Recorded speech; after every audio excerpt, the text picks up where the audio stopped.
안녕하십니까. 은평구 온라인 입시 설명회 강연을 맡은 1318 대학진학연구소 이훈복 부수장입니다. 이번 시간에는 2021학년도 수시 모집 지원 시 전략의 핵심 포인트와 그리고 지원 시 유의해야 될 사항에 대해서 알아보도록 하겠습니다.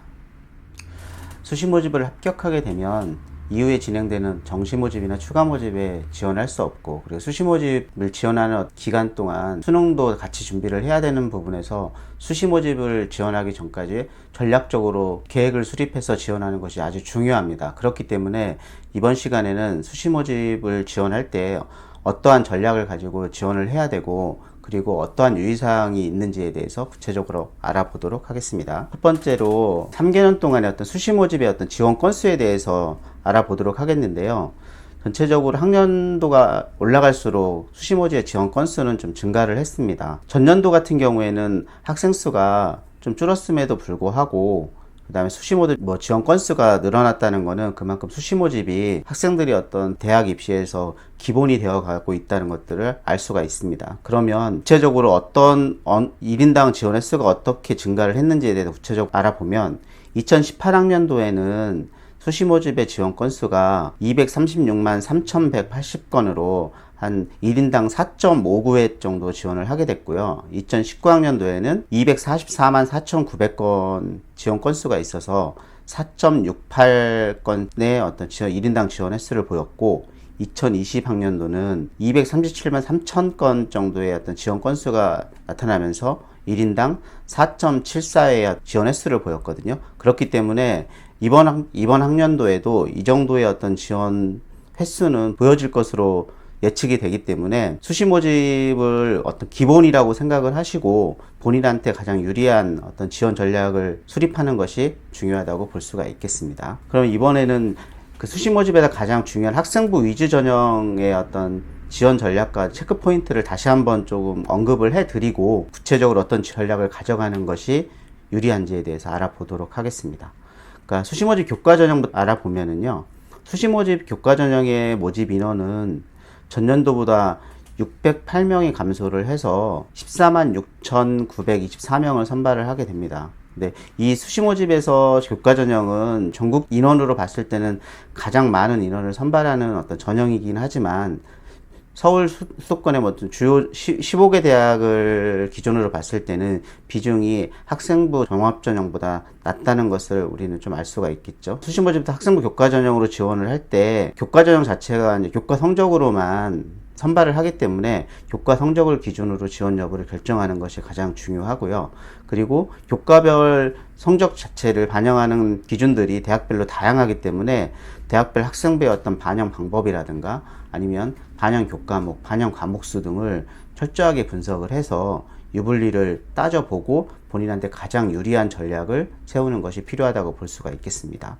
그리고 교과 전형인 경우에는 대부분 많은 대학들이 수능시험 최저학력 기준을 적용을 하고 있기 때문에 수능시험 최저학력 기준 적용하는 대학을 지원할 것인지, 아니면은 그냥 수능시험 최저학력 기준을 적용하지 않는 대학을 지원할 것인지, 이런 부분과 함께 본인의 강점이 있는 부분들을 가장 부각시켜서 지원할 수 있는 전략을 세우는 것이 필요한데요.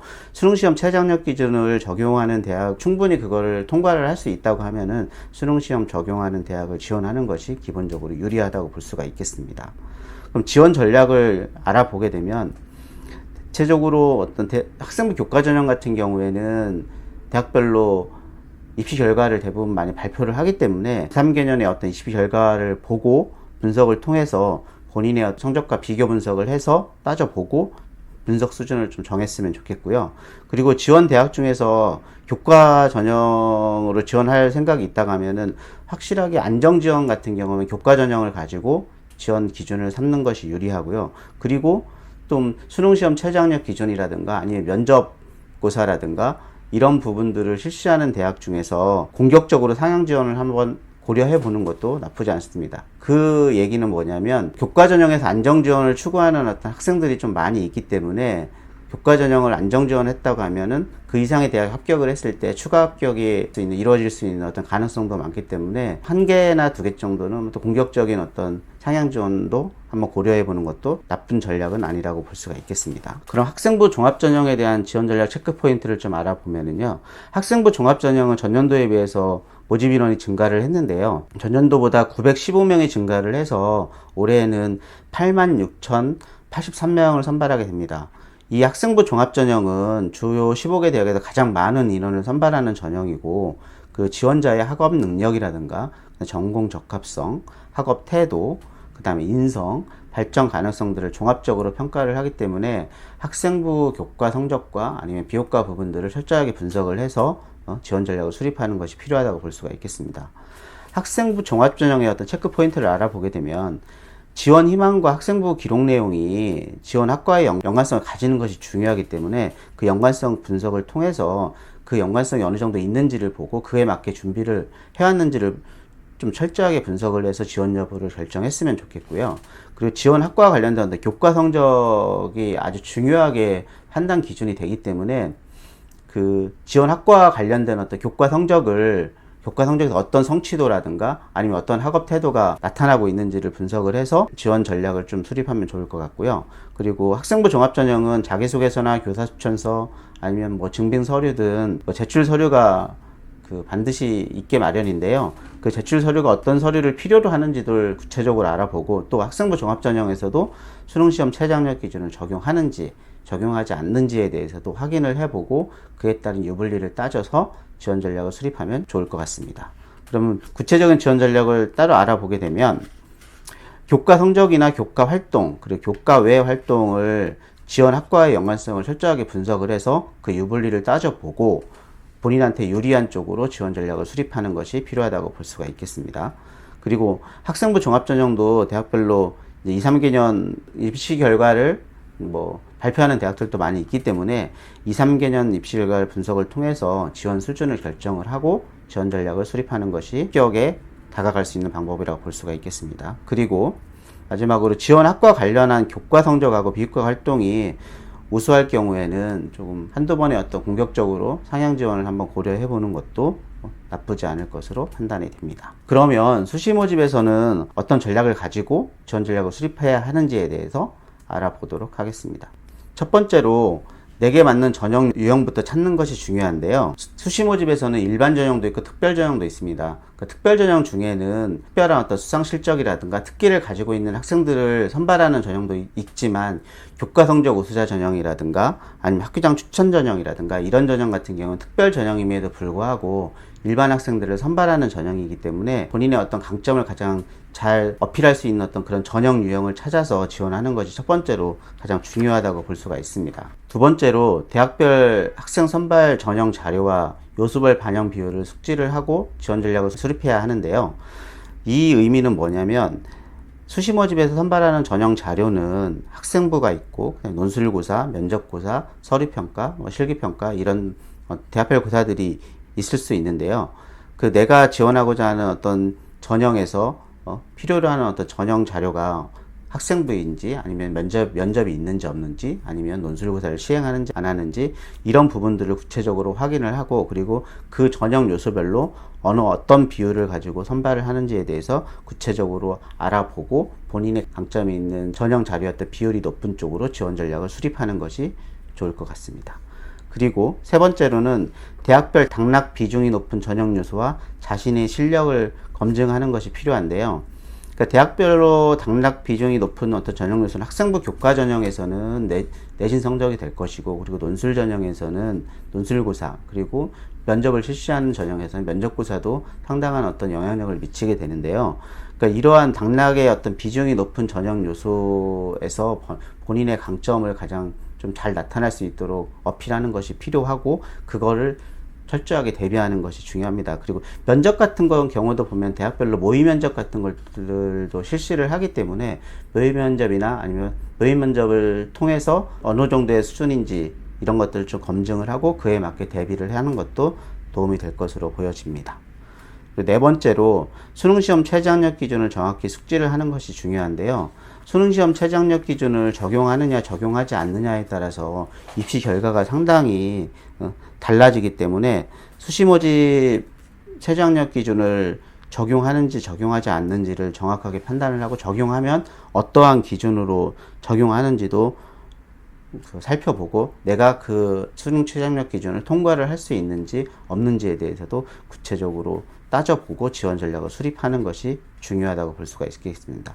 왜냐하면 아무리 교과 성적이나 비교과 활동이 우수하고 아니면 논술 실력이 우수하더라도 수능시험 최저학력기를 적용하는 대학을 지원했을 때 수능시험 최저학력 기준을 통과하지 못하면 합격을 할 수가 없기 때문에, 수능시험 최저학력 기준을 적용하는 대학을 지원할 경우에는 수능시험 최저학력 기준을 통과를 할 수 있는지 없는지를 정확하게 판단을 하고 지원하는 것이 필요하다고 볼 수가 있겠습니다.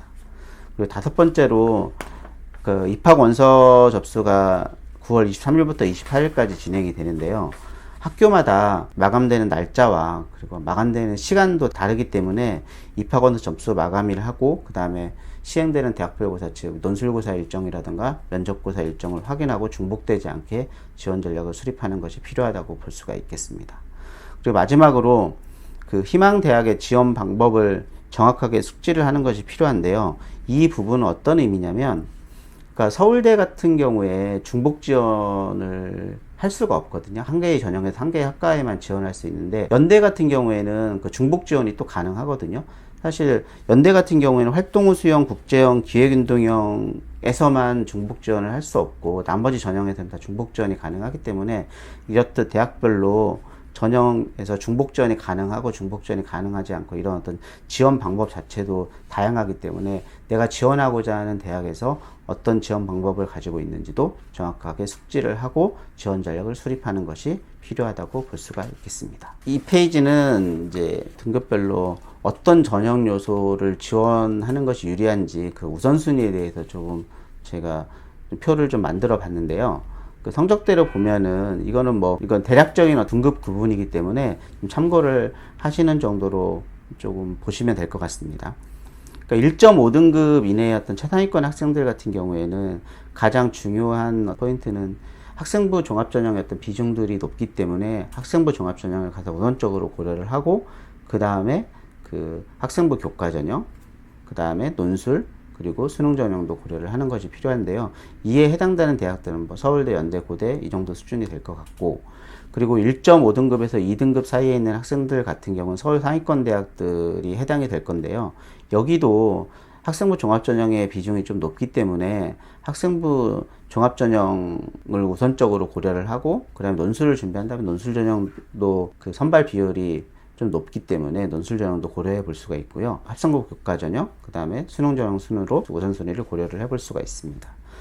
그리고 2.1등급에서 2.5등급 같은 경우는 서울의 중상위권 대학에 해당이 되는데요. 뭐 중경외시나 건동홍 이 정도 선이 될 것이고, 이 정도의 대학들도 학생부 종합전형의 비중이 좀 높기 때문에 학생부 종합전형을 최우선순위로 두고 지원 전략을 수립을 하고, 그 다음에 논술, 그 다음에 수능, 교과 전형 순으로 좀 지원 전략을 수립하는 게 좋다고 볼 수가 있겠습니다. 그리고 2.6등급에 3.0등급 사이의 친구들 같은 서울 중위권 대학에 해당이 되는데요. 여기는 이제 조금 내신 성적이 완전 우수한 부분들은 아니기 때문에, 그리고 서울 중위권 대학들이 많은 대학들이 논술 전형을 실시를 하기 때문에 논술 전형도 준비를 하고 있다면 논술 전형을 좀 우선순위로 해서 지원 전략을 수립하는 것도 하나의 좋은 방법이 될 수 있을 것으로 보여집니다. 그리고 3.0에서 3.5등급 사이였던 학생들 같은 서울시 중하위권이나 수도권 대학에 해당이 될 것인데, 고려하는 대학들이, 근데 이쪽 학생 성적 자체가 교과 전형이나 뭐 종합 전형 그리고 논술 전형들을 다 골고루 이제 선발을 하게 되는데요.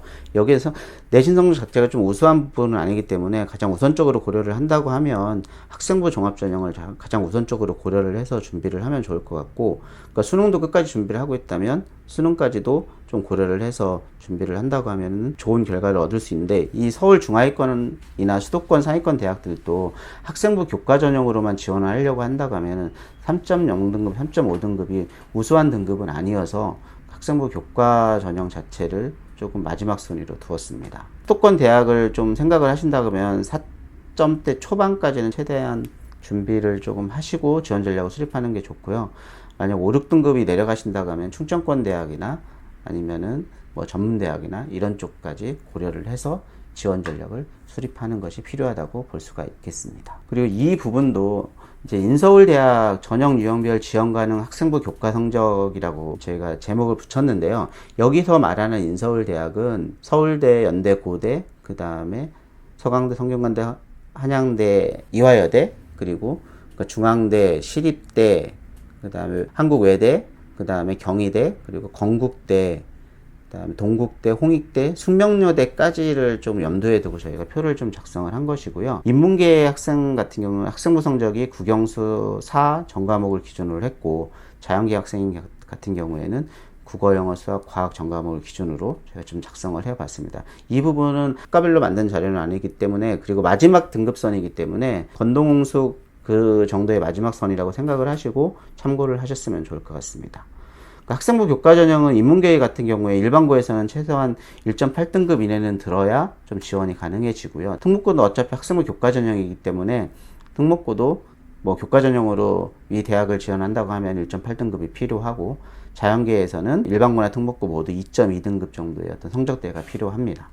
그리고 학생부 종합 전형은 인문계 모집단에서 일반고는 2.6등급 안에는 좀 드는 게 유리하고요.